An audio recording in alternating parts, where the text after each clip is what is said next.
আওয়ামী লীগের মিছিল বড় হচ্ছে, আওয়ামী লীগের মিছিল আগের চেয়ে অনেক বেশি ঘন ঘন হচ্ছে, আওয়ামী লীগের মিছিল ঢাকার অনেক গুরুত্বপূর্ণ সড়কগুলোতে হতে দেখছি আমরা, এবং মিছিলের দৈর্ঘ্য প্রস্থ যথেষ্ট বড়।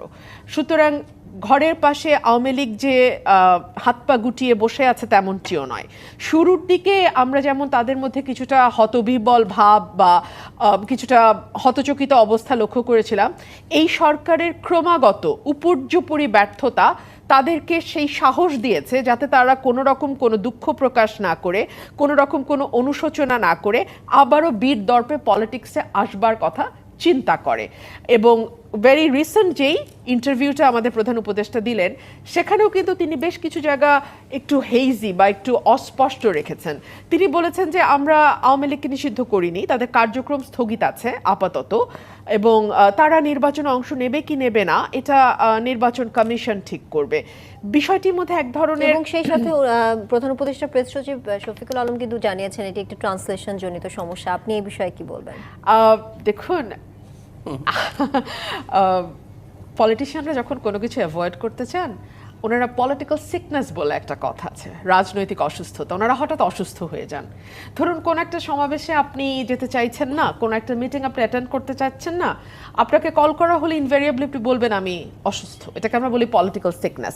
সো এই ধরনের অজুহাত আসতে পারে, কিন্তু আমার ব্যাখ্যা আমি করেছি, মানুষও তার যার যার ব্যাখ্যা শেষে করবে। এই সকল কিছু যদি আপনি এক জায়গায় নিয়ে আসেন, আপনি দেখবেন একটা গভীর অনিশ্চয়তা, এবং দেশের ভেতরে দেশের বাইরে ক্রমাগত কিন্তু অস্থিতিশীল পরিবেশ তৈরি হচ্ছে, এবং অস্থিরতা হচ্ছে। আপনি দেখুন 700-র উপরে পূজা মণ্ডপে অসুরের চেহারায় দাড়ি বসানো হয়েছে। আমি কোনো গোষ্ঠী, কোনো সম্প্রদায় কিংবা কোনো ব্যক্তি আমি এজন্য দায়ী করব না। কোনো একটা মহল চাইছে দেশটা অস্থিতিশীল হোক, এবং কোন মহল এটা আমি জানি না, কিন্তু আপনিও জানেন না। সরকারের দায়িত্ব ওই মহলটিকে খুঁজে বের করা। আপনি দেখুন প্রতিদিন কোথাও না কোথাও মব ভায়োলেন্স হচ্ছে, সরকার নিন্দা জানানোর বাইরে। আচ্ছা, কোনো সরকার যে নিজেকে নিজে নিন্দা জানাতে পারে এটাও বাংলাদেশে একটা অভূতপূর্ব দৃষ্টান্ত। আমরা কিন্তু তার বাইরে সরকারকে কোনো কার্যকর পদক্ষেপ নিতে দেখি নাই। এখনই আপনার হেডলাইনে যাচ্ছিল 6,67,000 কোটি টাকা মন্দরিন, বাংলাদেশের ইতিহাসে এত মন্দরিন কোনোদিন হয় না, 2.5 লক্ষ কোটি টাকা এক বছরে হয়েছে। আমরা কিন্তু কেউ এখনো প্রশ্ন তুলি নাই, যখন বাংলাদেশে কেবলমাত্র নৌকা এবং নৌকাই নির্বাচন করেছে, তখন নৌকার পাশাপাশি আরেকটা পোস্টার সারা বাংলাদেশে উড়ে বেরিয়েছে, সেটা হাত পাখা, ইসলামী আন্দোলন। আমরা কিন্তু কেউ প্রশ্ন করি নাই যে ইসলামী আন্দোলন কি করে গত 15 বছর বাংলাদেশের মাটিতে নিরঙ্কুশভাবে তাদের মহাপ্রতাপে রাজনীতি করে যেতে পেরেছে, যেখানে বিএনপির মতন এত বড় একটি পলিটিক্যাল পার্টিকে কমপ্লিটলি মাটির সঙ্গে মিশিয়ে দেবার চেষ্টা করা হয়েছে। আমরা কিন্তু প্রশ্নগুলো কখনো তুলি নাই, এবং তুলি নাই বলেই এখন তিনি অফেন্স ইজ দ্য বেস্ট ডিফেন্সের মতো আগেই নিজের ডিফেন্সটা নেওয়ার একটা চেষ্টা করছেন। দেখুন, 3টা জিনিস খুব গুরুত্বপূর্ণ: 72-এর সংবিধান, ভারতের স্বার্থ রক্ষা, এবং বিএনপি। 72-এর সংবিধান কি আসলেই 72-এর সংবিধান আছে, নাকি 17টা সংস্কারের পরে এটা একটা নতুন রূপ নিয়েছে? এইটা একটা বিরাট প্রশ্ন। এই 72-এর সংবিধান থাকা অবস্থায় বাংলাদেশের রাষ্ট্র ক্ষমতায় বিএনপি ছিল, আওয়ামী লীগ ছিল, জাতীয় পার্টি ছিল, এবং বিএনপি, আওয়ামী লীগ এবং জাতীয় পার্টির সঙ্গে বিভিন্ন সময় জোটের সঙ্গী হয়ে অন্যান্য রাজনৈতিক দলগুলোও ছিল। সো এই যে 16টা 17টা অ্যামেন্ডমেন্ট, এই অ্যামেন্ডমেন্টগুলোর মধ্যে কিন্তু প্রত্যেকটা পার্টির কিছু না কিছু কন্ট্রিবিউশন আছে। সো এটাকে যদি আপনি 72-এর সংবিধান ধরেন, দ্যাট ইজ নট রাইট।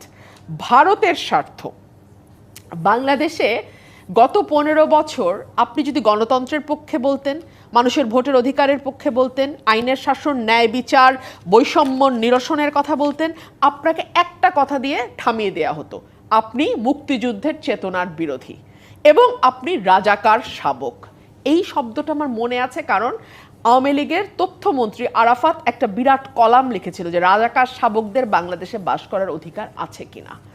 এখন আমরা দেখছি 5ই অগস্টের পর সব একই রকম আছে, তেমন কিছুই বদলায় নাই।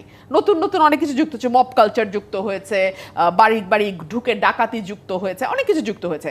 সেই সঙ্গে রাজাকারের বদলে এখন ভারতের দালাল রয়ের এজেন্ট ট্যাগ দেওয়ার সংস্কৃতি শুরু হয়েছে। অর্থাৎ হাসিনা যেভাবে মুক্তিযুদ্ধকে ব্যবহার করে করে করে করে করে করে বিষয়টিকে একেবারে খেলো করে ফেলেছিলেন, আওয়ামী লীগ মুক্তিযুদ্ধকে একেবারে খেলো করে ফেলেছিল, অতি ব্যবহারে লেবু বেশি ইয়ে করলে তো তিতা হয়ে যায়, সেরকম করে ফেলেছিল। একই রকম তেতো করা হচ্ছে। আপনি এখন মানুষের ভোটের অধিকারের কথা বলেন, আপনি একটা নির্বাচনের কথা বলেন, আপনি বাক স্বাধীনতা প্রকাশ হিসেবে আপনি ফেসবুকে আপনার মতামত দেন কিংবা টকশোতে আপনি কথা বলেন, মুহূর্তের মধ্যে আপনি হয়ে যাবেন রয়ের এজেন্ট, ভারতের দালাল। Very interesting. গত 15 বছর ভারতের বিরুদ্ধে কিন্তু খুব টু শব্দটা আমরা কাউকে তেমন করতে দেখি নাই। তখন যখন আমি ঠিক এইভাবেই, আমার কোনো খাতায় কোনো পরিবর্তন হয় না, কথারও পরিবর্তন হয় নাই, অ্যাপিয়ারেন্সেরও পরিবর্তন হয় না, লুকেরও পরিবর্তন হয় না, আমি যখন এখন কথা বলি তখন কিন্তু তখন যারা আমাকে ঈশ্বর জ্ঞানে এত ভালো এত ভালো এত ভালো কথা বলি, তাদের খুব পছন্দ হতো, তারাই এখন আমাকে অবলীলায় ভারতের দালাল রয়ের এজেন্ট বলে। সো এই যে একটা সংস্কৃতি যে মতের সঙ্গে না মিললেই তাকে মেলাইন করার জন্য আপনি যে কোনো কিছু বলেন, এটাই 15 বছর ধরে চলে এসছে এবং সেটার কন্টিনিউয়েশন আমরা এখনো দেখতে পাচ্ছি। আপনি ইসলামী ঐক্যজোটের যে কথাটা বললেন না, সেটা এই জায়গা থেকে খুব ভিন্ন কিছু না। উপদেষ্টারা কে কার সঙ্গে লেয়াজু করেছেন, কোন রাজনৈতিক দলের সঙ্গে করেছেন, কারা দেশ থেকে পালিয়ে যাওয়ার বা সেফ এক্সিট খুঁজছেন, কিংবা কারা কথা দিয়ে কথা রাখেননি, বিশ্বাস ভঙ্গ করেছে, প্রতারিত হয়েছেন তিনি, এই কথাগুলো বলবার জন্য সময় লাগবে কেন? মানে উনি যদি সত্য কথন দেন এবং উনি যদি যা বলেন সেটাকে বিশ্বাস করেন এবং সেটা সত্যতা তার কাছে থাকে, ডকুমেন্ট থাকে, এভিডেন্স থাকে, তাহলে সেটা তো উনি যে কোনো সময় দিতে পারেন। বরং এখন দিলে বরং আরও ভালো, তাই না? উনি ঠিক কোন সময়টা মনে করছেন যে সেই সময় বললে পারফেক্ট হবে? সেটা কি যে দুজন উপদেষ্টা আপনার ছাত্রদের তরফ থেকে গিয়ে উপদেষ্টা পরিষদে জায়গা আছেন এবং এখনো তারা আছেন, নাহিদের সহযোদ্ধা, তারা কোন দলে যাবে, কোন দলের সঙ্গে রাজনীতি করবে, সেটা দেখবার পরে কি নাহিদ বলবেন?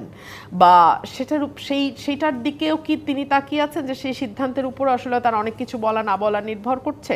বিকজ উপদেষ্টাদের নিয়ে কিন্তু অনেক রকম অভিযোগ আমরা গত এক বছরে মেইন স্ট্রিম মিডিয়াতেই দেখেছি, কোনো ফেসবুক বা সামাজিক যোগাযোগ মাধ্যমে মেইন স্ট্রিম মিডিয়াতে দেখেছি। উপদেষ্টাদের পিএস এপিএস এ দুর্নীতির খবর আমরা মেইন স্ট্রিম মিডিয়াতে দেখেছি। সো তারপরেও যদি ওনার মনে হয় যে কাউকে কাউকে বিশ্বাস করে তিনি প্রতারিত হয়েছেন, কাদেরকে বিশ্বাস করেছেন, কোন কথা মানে কোন বিষয়ের উপর তিনি বিশ্বাস করেছেন এবং কিভাবে তিনি প্রতারিত হয়েছেন, তাহলে এটা আমাদের জন্য সহজ হতো। এই উপদেষ্টা পরিষদের একজন সদস্য কিন্তু উনি নিজেও ছিলেন। সো উনি অনেক কিছুই হয়তো আমাদের চেয়ে অনেক ভালো জানবেন এবং আমার মনে হয় যে ক্ল্যারিটি এবং ট্রান্সপারেন্সির কোনো বিকল্প নাই। উনি যদি যত দ্রুত এই কথাগুলো বলে দেন ততই তো ভালো, না?